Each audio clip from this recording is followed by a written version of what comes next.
And welcome everybody to another edition of the Property Management Mastermind Show. I'm your host, Brad Larson, and today's guest, I have Mr. Nicholas Cook coming at us from the Portland, Oregon area. And Nick is in San Antonio in studio, so I really appreciate you coming by.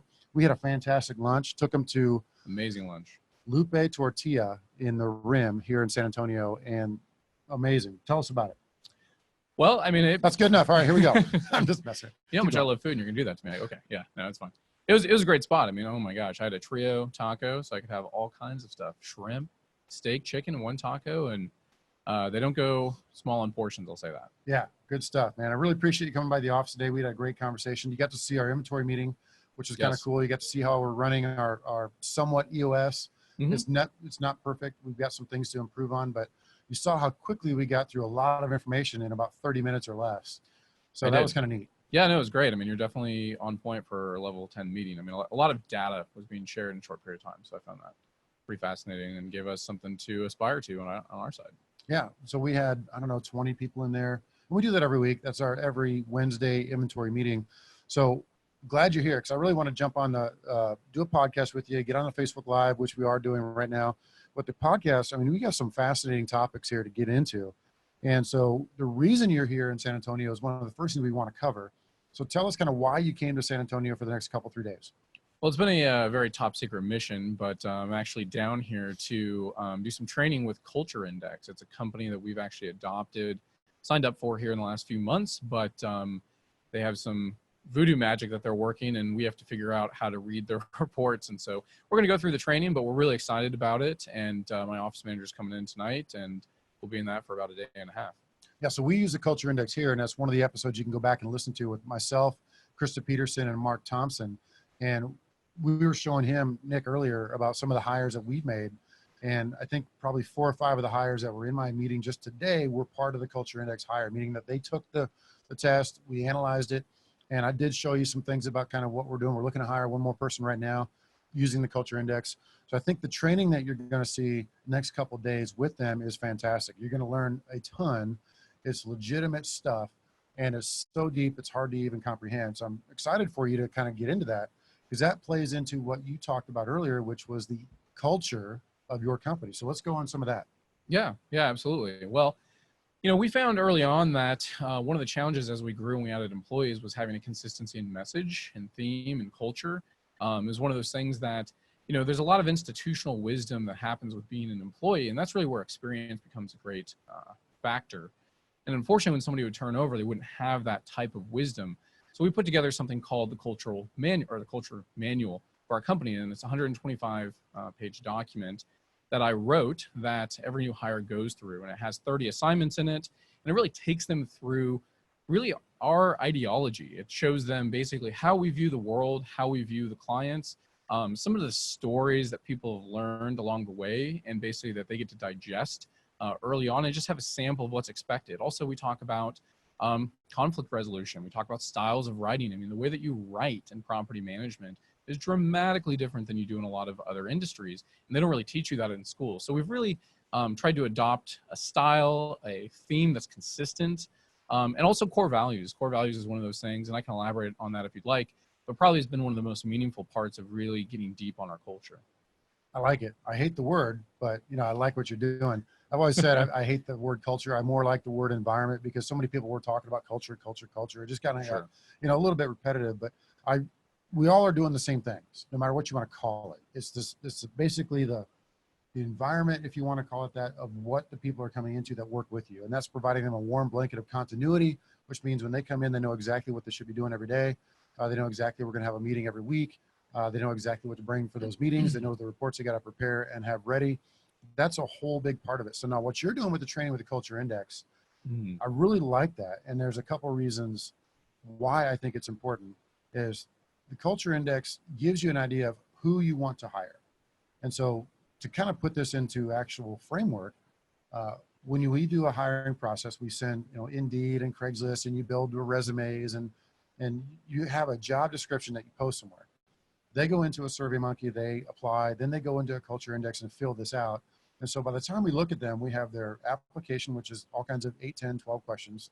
We have a copy of their resume, and we have their Culture Index completed. That's before we even really want to look at them. And we feel we pay enough that we can do that to attract the good talent. And when we look at that culture index, what you're going to find is your percentage.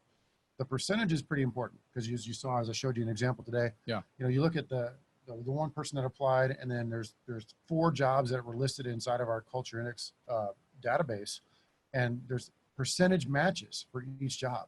So you can take one look at that and say, oh, that person's a 9% match. Nope, not going to work. Oh, this person's like Kristen, who was our last hire on this. She was an 87% match for our business development officer. So we were excited to hire her, and it's worked out perfectly. So my point being is it saves you a ton of time. And now this is not a commercial for Culture Index. Okay, I'm just trying to give you some context of why we use it and why Nick is flown here from Oregon to actually take 2 days out of his time to train on this.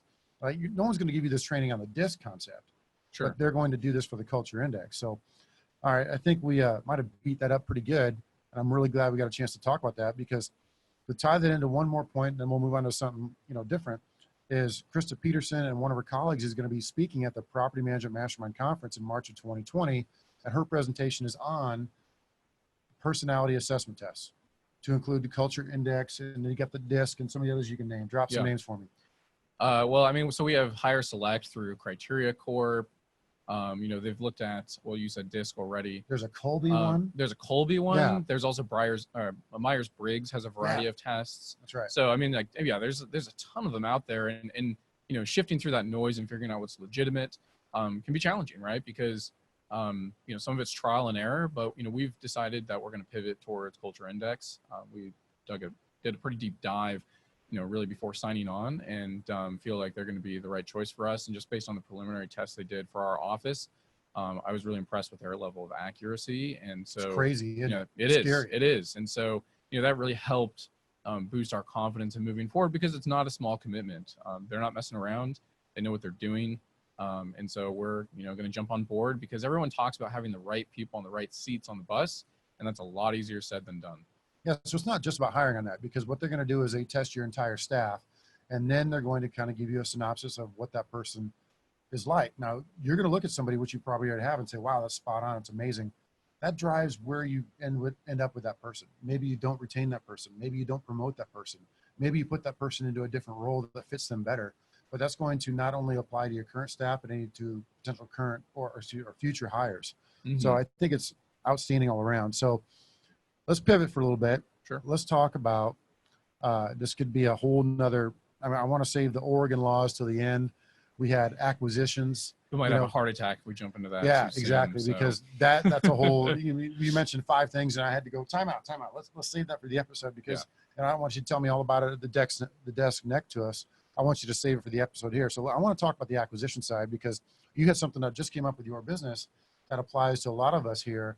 And without giving too many details, I want to kind of hear it, because this is fascinating stuff. A lot of people want to understand the acquisitions more, but tell us what you feel you are allowed to tell us about what you got going on with your business. Well, we've just been, out there periodically, just, kind of shaking some trees, but not much realistically on portfolios for sale.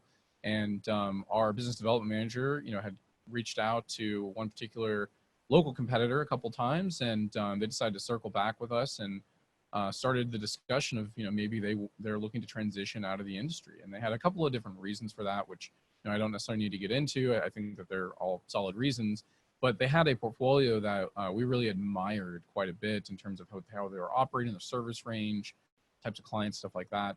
And so they approached us, and we've started the process of, really moving forward. I mean, they've actually already sent out notice to their clients that they're winding down their side. They've informed them that we are going to be taking over. And so we basically, are going to be assuming those accounts in about 30 days or so. And, hopefully we can, spend those first 90 days really impressing the new clients and making sure they're happy, and, kind of rock them back to sleep after they've been startled a bit by the transition. So let's try to dive into some of this without giving too much information that makes you uncomfortable. Sure. Yeah. So, I mean, you had a number of units in a range of 150 to 200 units that might be potentially on the table. Yes. And then you had an opportunity to throw down a little bit of cash Yeah. but then finance it over several years. Can you talk us through that at all? Yeah, well, that's really, really key, obviously, to making a deal work, and it helps limit risk for all parties involved. And, again, the individual, selling their company, they really care a lot about their brand, their clients. They've built a good company. And so they want to make sure that they're taken care of. And what we kind of came to the agreement of was, hey, if we're going to come in and step in and, pick up these doors from you, we'd like to be able to do this in a profitable way that makes sense so that we can operate and not go in the red every month just because we're trying to hold on to these doors, because that can add a lot of stress to the team. So we want to make sure we have resources to have infrastructure to, absorb the new unit count. And so, basically they accepted a 10% down payment, and they're carrying back a note for 24 months. And, that's one of those things that we have an attrition clause. So, we're both taking a little risk there, right? After a period of time, I'm going to be on the hook, or our company's going to be on the hook for, paying out those contracts regardless. But in the meantime, we're going to have a lot of, shared vision and shared goal, and they're giving us the flexibility because they have the capability of doing it. And frankly, there's a lot of reasons to carry back paper. There can be tax reasons, all kinds of stuff, but it really worked out well. And, again, I think that the values that they have and that we have are very much in alignment, which has allowed us to kind of get to a good, medium that works for both of us. And how did you take that? What was your initial reaction? Okay. And I want to tie this into a couple different things with things that we talked about already. Yeah. But what was kind of your initial first step? Well, I mean, I think that really the first step was to, basically sit down with the two owners, because it's face to face. Yeah, right? face to face, and we, basically wanted to just find out what was going on. What was the tipping point here? Why are they looking to transition? And also understand what time frame they're looking to transition in. Because if this is something they're trying to do in 30 days versus maybe next year, totally different structure, different game plan. So I really wanted to kind of understand, okay, what is your driving force here? What's motivating you, and when are you looking to make this change? And once we kind of got on the same page about that, then we started looking at, okay, how many units do you have? Where are those units located? Okay, now what kind of rents are those units earning? Fee structure that you have in place. Okay, and looking at then essentially the revenue being generated from the portfolio, and us doing some internal calculations to evaluate what that was worth to us. Okay, so that's first step. Second step is, do you lawyer up? Question mark. So, I mean, what we've done at this point is the seller has had an attorney draft a contract for both of us. I've read a lot of contracts over the last 12, 13, whatever years, and feel pretty comfortable with a lot of that stuff. I looked at the contract, I read through it. There was nothing in there that I didn't understand, that didn't really seem straightforward. Sure, there might have been like one or two tiny things there that we could have buttoned up a little bit tighter, but realistically, because of the way that some of the other provisions work, I felt like we were covered regardless. And I'm not going to probably have an attorney look at that. There's not really much to look at. Again, we're not buying the company, we're buying the contract. So it's a lot less complex than if we were buying a company. If we were buying a company, then I would definitely get an attorney involved. Okay, let's set the acquisition stuff aside for a second, and let's talk about adoption. So let's assume all the paperwork goes through swimmingly smooth, like Sure. perfectly smooth. Cash is exchanged, the financing is completed. Yep. What are your steps for adoption? What are your steps for the operational side? Because that's where everybody starts to kind of forget about, right? They're like, I want to get the acquisition, and Sure. they get it, and then they're like, oh shit, now we got to manage it. Yeah. So I get paranoid about stuff like that. So that was one of the things that we looked at first when we were looking at feasibility, right? We wanted to make sure that, hey, if we take on this portfolio, that we're not going to look bad as a company, and we're not going to embarrass the seller. So we really sat down and made a very deep itemized list in Excel and went through every process we could think of and say, okay, how much time does this one thing take, right? Entering them into Buildium, entering them into Property Meld, blah, blah, blah, right? And so on. And then, walking all the properties, reading all the lease agreements. So just kind of an ad nauseum list. And we assigned what we thought was going to be a fair and reasonable amount of time to do that for one unit. And we multiplied that out across all of the units and figured out what the total hours were going to be to successfully onboard the portfolio and take over. And then we've basically broken that up over time. So we broke it up over about 8 weeks of work, and feel like it's manageable. All right, so I've heard of no one ever doing that per unit. So tell me kind of what you came up with on an analysis, adoption, integration timeframe for every single unit. Well, based on the size of the portfolio and based on what we were kind of calculating, we felt that this transition to bring over 100 and, plus, so that, well, the final count is going to be between 150 and probably 190, is somewhere in there. But just to basically, we forecasted the full amount, and we're looking at probably a little over 1,200 hours of labor. What was that per unit, do you think? Gosh, put me on the spot with math Sorry. here. No, it's totally fine. I mean, it's probably half an hour or two. Well, no, actually, it'd probably be about, we probably forecasted about an hour and a half per unit. And the reason being is we're making a commitment to walk every single unit within the first 60 days. Okay. So that's what bumps up the time. We're probably looking at 30 to 40 minutes of admin time, but to do the other stuff, well, yeah, let's just say an hour and a half per unit is what we're looking at.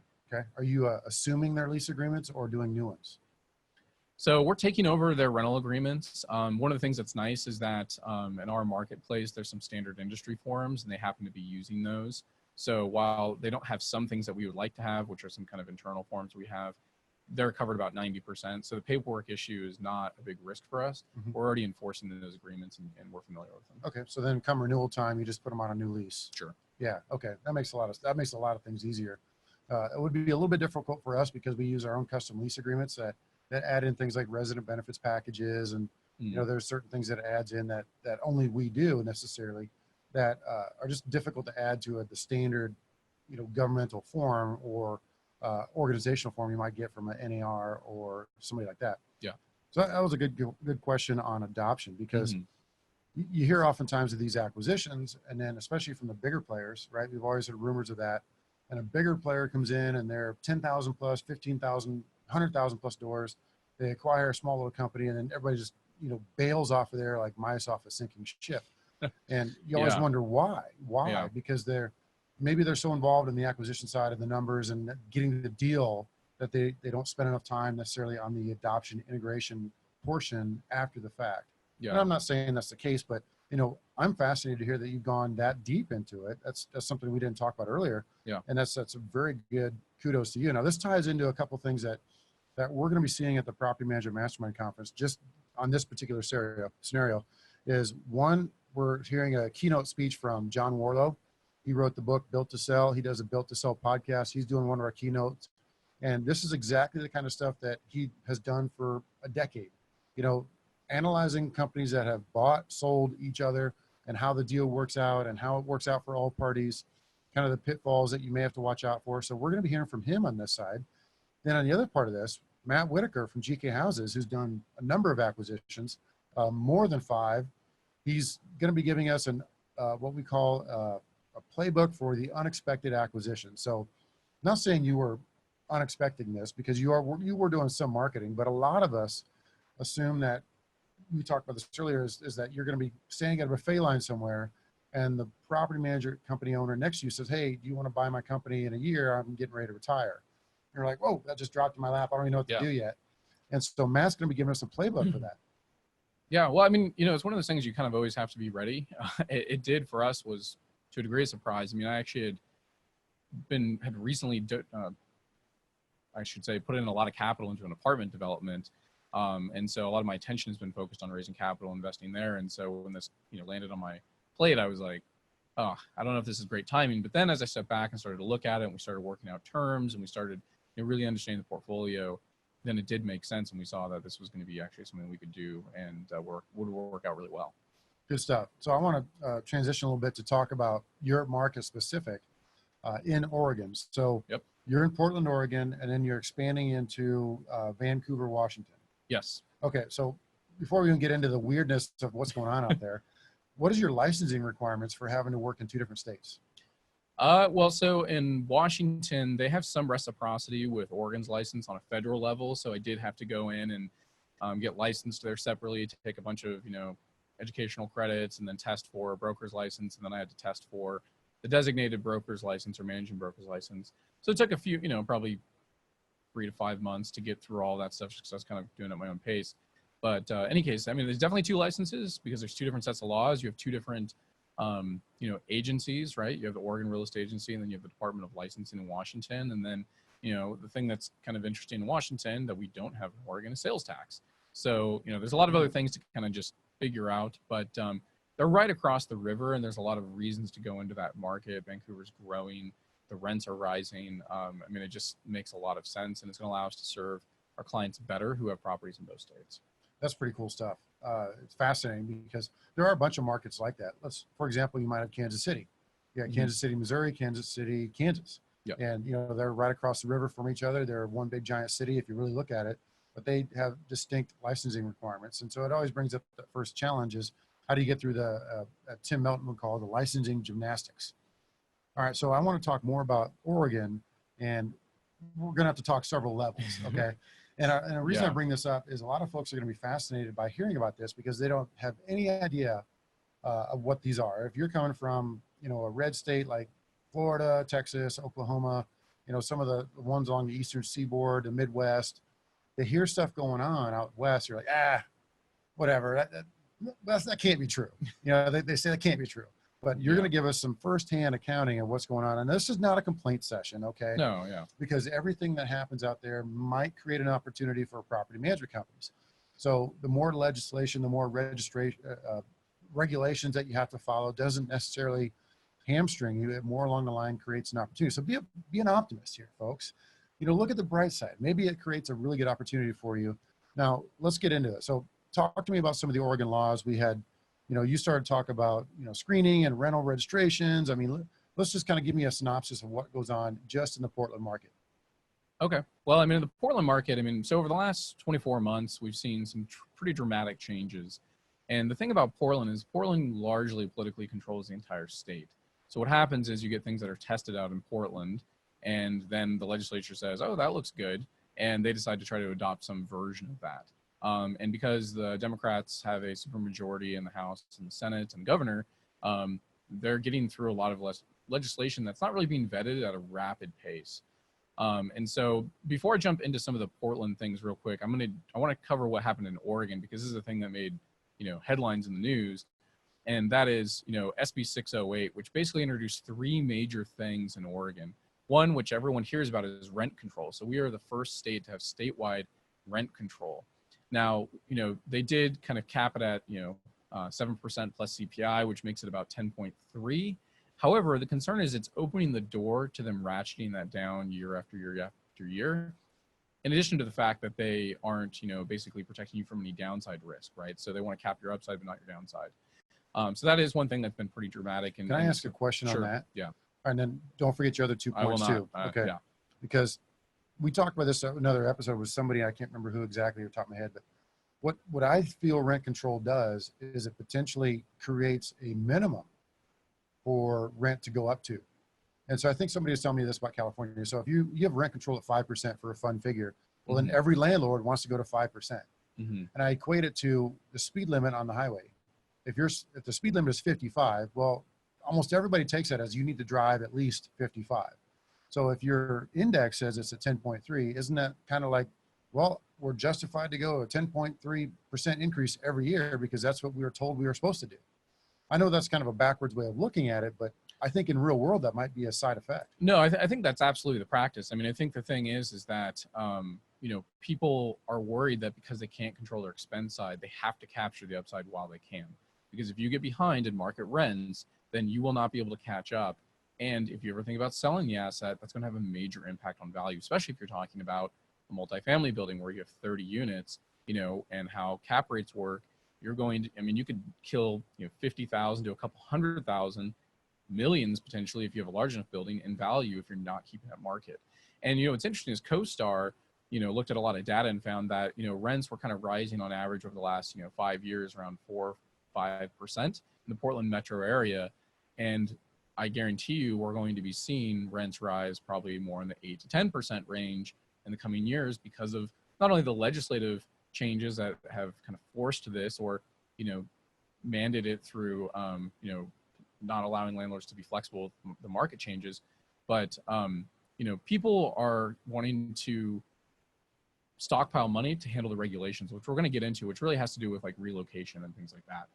So, but the two other things that came out of the SB 608 besides rent control, one is relocation, statewide relocation. Basically, if the resident is asked to move, and it's not for a specific exemption, a reason that they consider to be worthy, then the landlord needs to pay relocation. Now, if you're in a city like Portland, that can range from $2,900 to $4,500 for a property. So if you have a 3-bedroom house and say you've been gone for a while and you decide you want to sell it, to get the tenant out, you have to pay them $4,500 just to get them out of the property. So let me clarify that.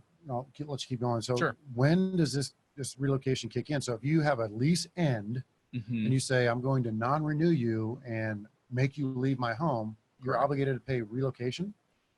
Unless you meet one of the exemptions, that is absolutely correct. What are some of the exemptions, for example? So some of the exemptions are if you plan to move back into the property yourself and you've been gone for less than 3 years, then that's an exception. However, one of the things that they've done in the administrative rules, which is not in the ordinance, to catch landlords off guard, and frankly seems disingenuous and against the spirit of the rule, is that they have to apply for this exemption before their property is rented and before they enter into a tenancy.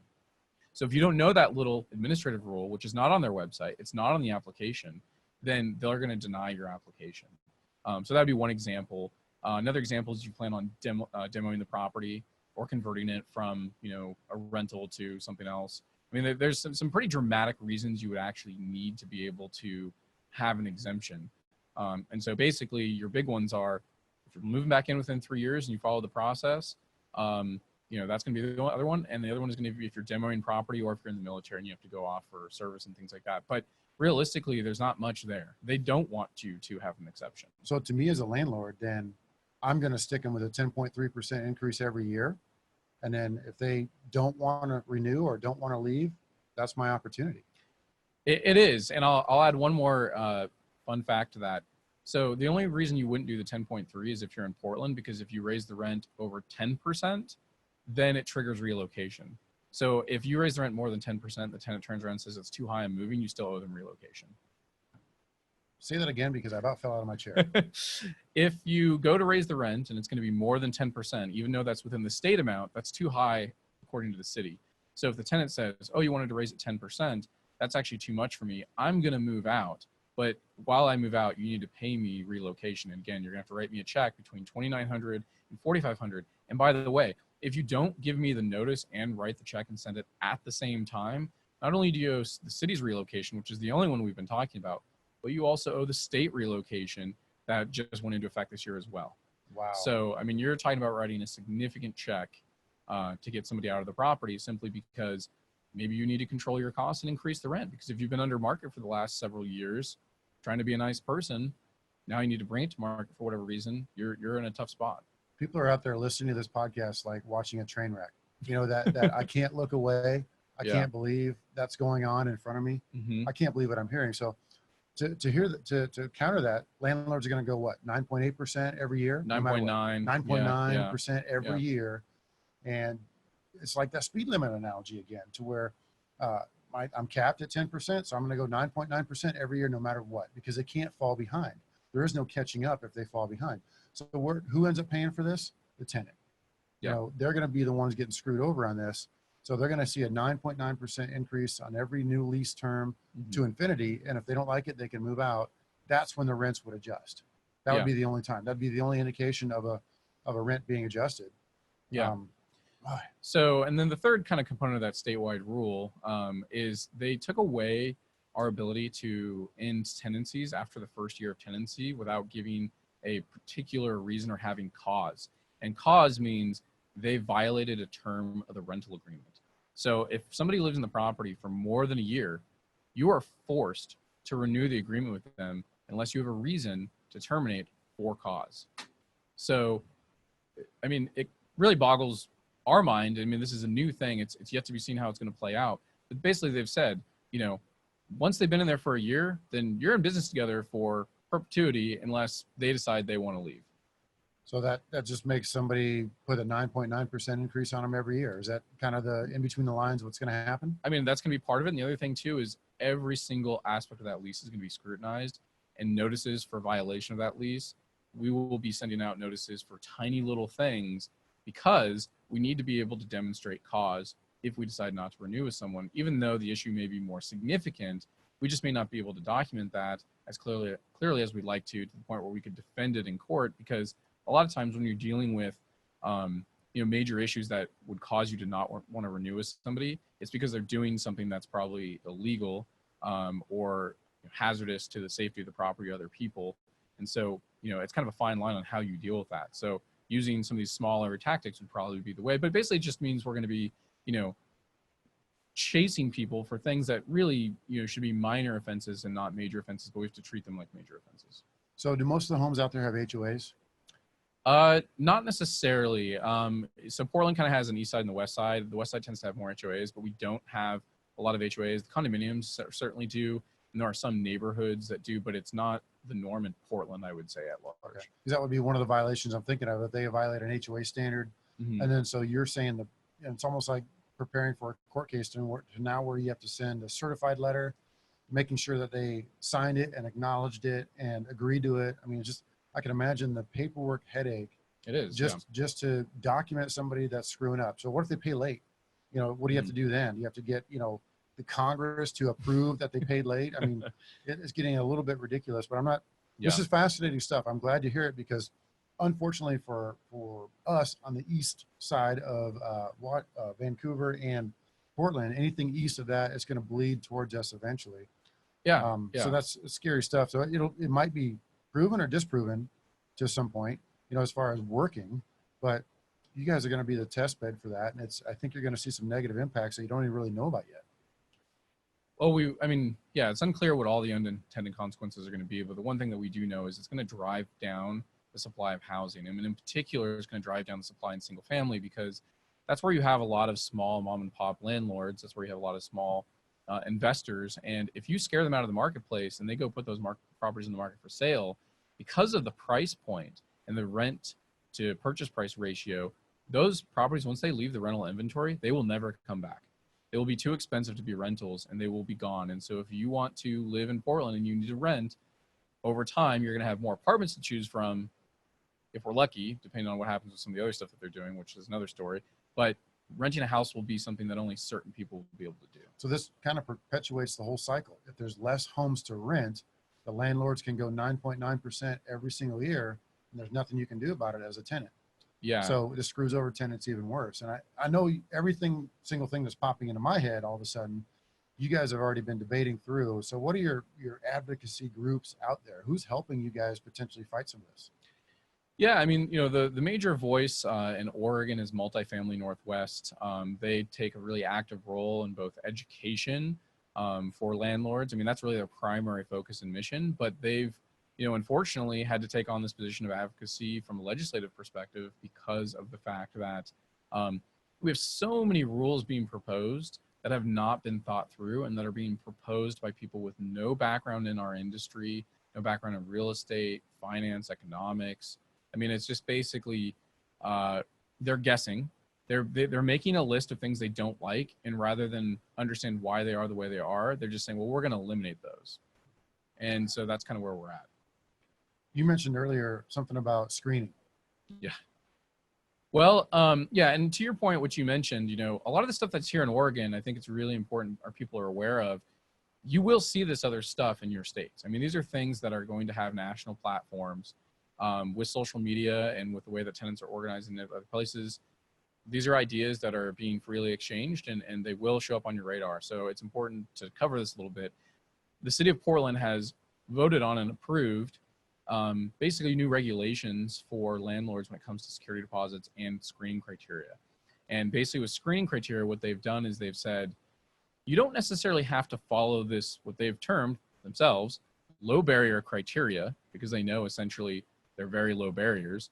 They're saying, even if you don't follow this, then you have to do individualized assessments for every tenant. And I'll go into a little bit about what that means here shortly, but basically what that means is a lot of subjectivity, a lot of fair housing risk, a lot of potential legal expense, and a lot of lack of clarity because, screening companies and even the people in our office, I mean, they're not trained in, social work, they're not parole officers. I mean, they don't know human psychology. These are not things that they're really able to evaluate. And, oddly, it kind of flies in the face of fair housing to some degree. But to get to the low barrier criteria, some of the things that they want to do on the credit side is basically, say you have to accept credit scores as low as 500, right? If somebody owes the landlord less than, $500, you have to accept them. They're basically saying if someone's been late on their student loans, you have to ignore that. So the credit thing is one of those things where they're dropping essentially some of the things that we can exclude people for. Where it gets concerning, though, is when it comes to income requirements. So one of the things that is fairly common around our market, and I think throughout the United States, is 3 times the rent is the household income requirement for gross income, right? And that's something that probably comes, I would imagine, from HUD, which is the affordability standard of you shouldn't be spending more than 33% of your income on housing. They are mandating that landlords have a maximum amount of 2 times the gross rent. So they're basically forcing us to take tenant households that are having to spend 50% of their household income on housing, which is a concern, right? Because you can imagine what the levels of default rates might be. And sure, maybe that low criteria got them into housing, but what about staying in the housing, right? What about the evictions that are going to go on their records? Which is another thing that they've also addressed. So we get into like rental criteria, and basically there's only certain things we can take now from landlord feedback.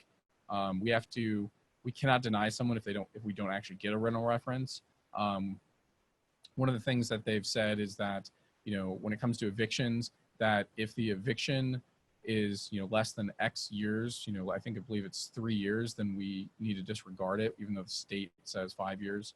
And then in situations where the eviction's been within a year, in the event that the landlord got a default judgment merely because the tenant never came to court, if it's been less than a year, then we can't consider that as well. So there's all kinds of stuff that are just major red flags. And I haven't even gotten into the criminal stuff yet.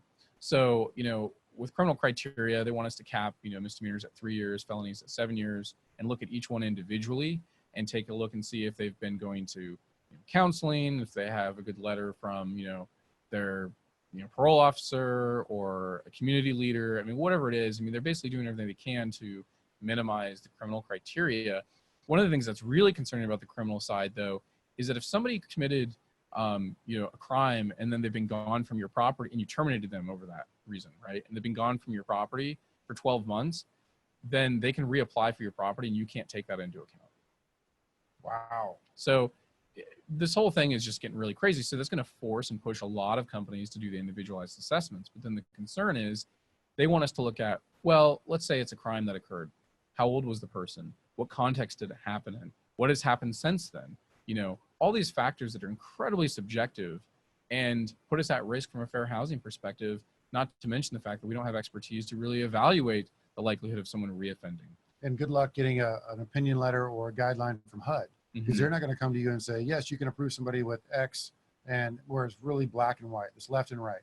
They're going to be like, just roll the dice and try. Yeah. You remember that one person that came to a NARPM seminar? It's hard. It was hard to listen to. I remember that. 2 or 3 years ago, it was a NARPM conference, and it was the director of HUD or somebody like that, and they did a portion of a Q&A, and you talk about gray as gray can be. They couldn't really answer a question. And it was just kind of like roll the dice and see what happens. Approve who you want to approve, but then we're going to come in and spank you and fine you and take away your birthday. And so it was very scary, and kind of showed that we're really putting ourselves at risk in certain ways because we just can't get clear guidelines. I'm happy to follow rules. Property management company owners, property management company employees are rule followers. Everything's in writing. We follow those rules to the letter, and getting stuff like this that's gray just kind of drives us nuts a little bit. Yeah. Well, the other thing too you have to think about is, especially if you're dealing with a multifamily asset, part of the landlord's responsibility is to protect the tenants, right? To protect them from harm. And if we are being forced to put people who may be high risk into the property, where does the liability fall when they harm somebody? That's right. Exactly right. So you have to put a convicted, violent criminal into a multifamily apartment complex, and he's living upstairs, and the person above him is going crazy, and they have a fight. Now, who's it? Yeah. Let's talk. We could paint that scenario, and it just gets uglier the more we talk about it. Let's get into rental registration. Yes. Because that was one of the points you had mentioned, and I wanted to hear more about that. So the city, they're always looking for ways to generate revenue, because basically what they've come up with is we want every landlord to register their property, which is bizarre because they already know which properties are rentals from a non-owner occupied standpoint. But they want more information. So they want us all to register. And then for having the benefit of renting a property in Portland, they want to charge you $60 per unit. Per month, per year? Per year. Okay. Now, for multifamily, that's a pretty significant sum. The issue, though, is they don't know what they're going to spend the money on. That's the problem. They don't have a budget where they've said, well, this is how we arrived at this number, and here are all the things that money is going to fund. They don't know yet. So basically, they're just collecting revenue with the theoretical intention that they're going to be doing some periodic inspections of the properties that they decide to view. So are they doing anything for this registration? Are they looking at insurance? Are they doing a property assessment in person? Are they No. doing anything along those lines? No, they're going to be mimicking some other cities, and basically you fill out a form, pay the fee, and you get a special, probably piece of paper that says you can rent there, and they'll throw you in the database. And it's unclear how they're going to use the data. And the big concern is, what if you start exposing information about people? So for example, say you're a landlord and you own a property and they collect your home address, right? And you're a victim of domestic violence, and somebody can search a public database and find out where you live. Or if they right? can do a Freedom of Information Act request and get your home address, that's pretty bad. I'm okay with some of that to a certain level, and this is very non-Texas of me, but I don't mind a home registration type stuff if the city or county was doing something to the effect of, I want to see your proof of insurance. I want to have proof that you have smoke detectors and keyless deadbolts in there. And I want to have, I don't know what, maybe not even the third one, but just a couple things might not be bad, because they're doing that now with short-term rentals. Like the city of San Antonio does this now with short-term rentals, where you got to bring proof of insurance. They have to have some sort of a walkthrough assessment, where even if they may not do it, but they have to agree to it. And then they make them post certain things inside the home, such as fire escapes and whatever else. And they ask for certain things to get this short-term rental approval. I'm not opposed to that necessarily for a long-term rental. That's more headache for us, but landlords are going to look at that and say that's one more thing that they don't want to mess with. And they're going to start looking to hire a property manager that can do that on their behalf. But one of the challenges we have, I'd love to see cleaned up, is getting landlords to get proper insurance. And so this is a lifelong argument we always hear all the time. Landlords that work with us are supposed to name RentWorks or your company as additionally insured. Yeah. They fail to do that. There's a lawsuit. We have to defend ourselves. They have to defend themselves, and then we have to sue them to defend ourselves. So it's a big nightmare of headache that is just all insurance BS. Now, if they had to go through the city to get a registration, it'd be forcing them to go get proper insurance a bit more, which would benefit everybody. So I'm not opposed to that.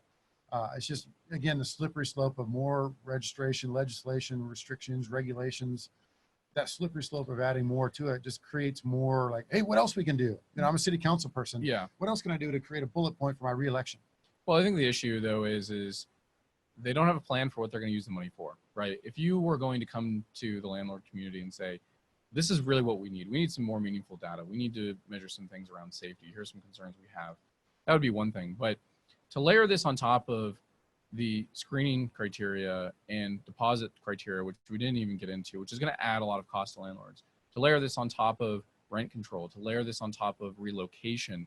I mean, basically you've increased the cost of providing housing to landlords substantially, really at record rates over the last 24 months. They need to take things a little bit slower to just see how some of these changes they're making play out in the first place. I mean, they're doing this in the midst of a housing crisis. And the biggest issue is, who's going to pay the $60 at the end of the day? Tenant. Yes, exactly. So the city's plan, and during a housing crisis, which they're unwilling to define what housing crisis means, you're going to raise the rent. That just seems bizarre and counterproductive and counterintuitive to really what they are preaching publicly. Yeah, it's going to turn around and bite them.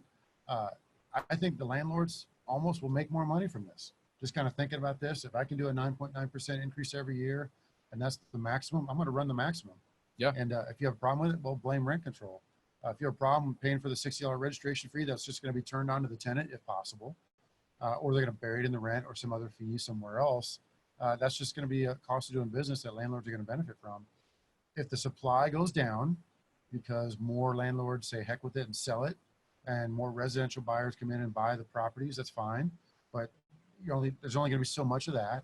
So all that's going to do is lower the supply, increase the demand. So if you don't want to pay for that 9.9% rental increase every year, fine, get out. And then they'll take that home from $2,000 to $2,500, which is more than 10%.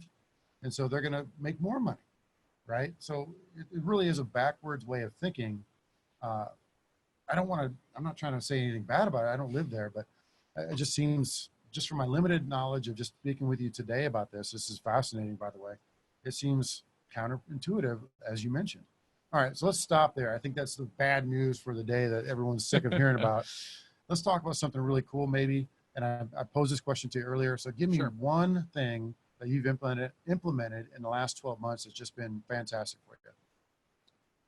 You know, for us, I mean, it's really, I would say, comes down to culture. I think developing the culture has been one of the most important things, and really getting clear on core values. It makes it a lot easier to onboard new hires. It makes it a lot easier for our property managers to make decisions in gray areas, because basically they go and look and say, what do the core values say, and am I acting within the bounds of those core values?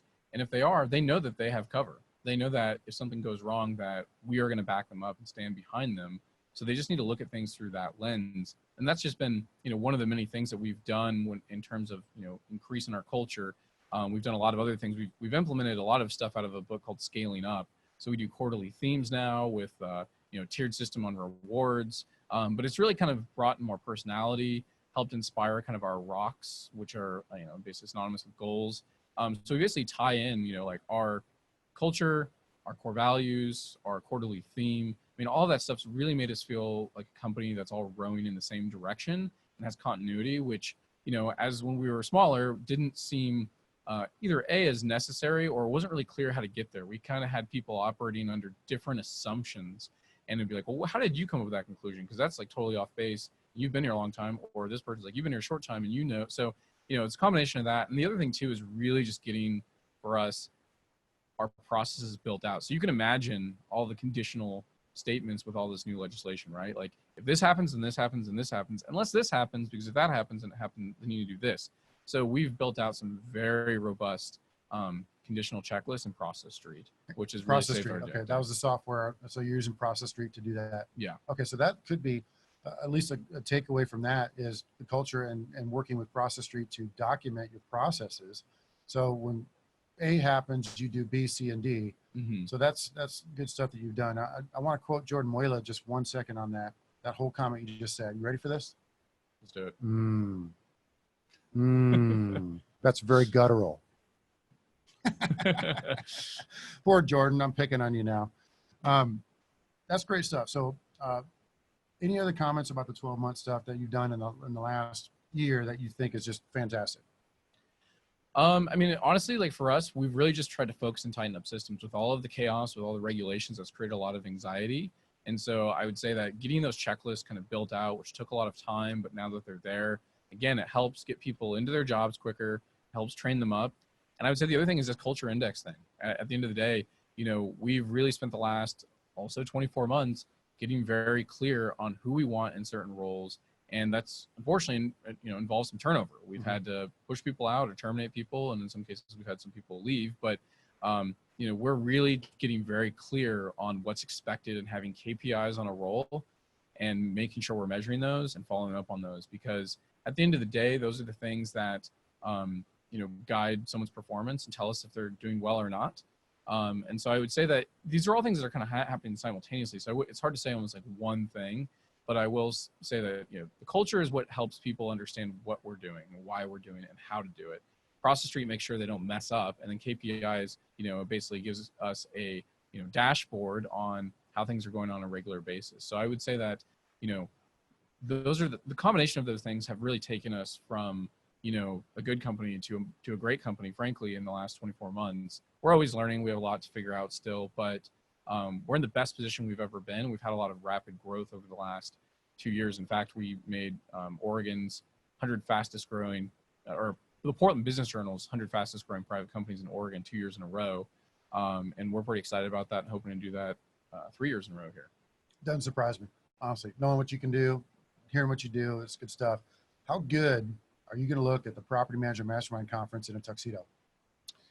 Well, you know, I think it depends on which one I pick out, because there's some pretty solid choices out there. And I think just going straight black tuxedo is a little old school. I could keep it classic, but might give me an excuse to get something special. So, you know, I know everyone here appreciates a good bow tie. So I'll make sure that we deliver. You do have some good bow ties. So I'm going to get a little mushy on you. You ready for this? I want to publicly thank you, Wes Owens, and Peter Hernandez for having a bourbon with me at the PM Grow Summit and encouraging me to get onto the keto lifestyle diet. Since then, I've lost 25 pounds. That's amazing. Without giving you a bro hug, I just want to, you know, say publicly thank you. I want to continue this lifestyle, maybe drop another 10 or 15, but You helped me kind of steer me in the right direction, just breaking it down to where it's easy and I can do it and it doesn't kill you. And it's good stuff. So I appreciate that from you. Thank you very much. Yeah, So awesome. that's it from here, gang. I wanted to thank everybody for watching and or listening to the podcast. And Nick, so glad you were here today. I appreciate you coming on and wish you the best of luck. So take care. Thank you.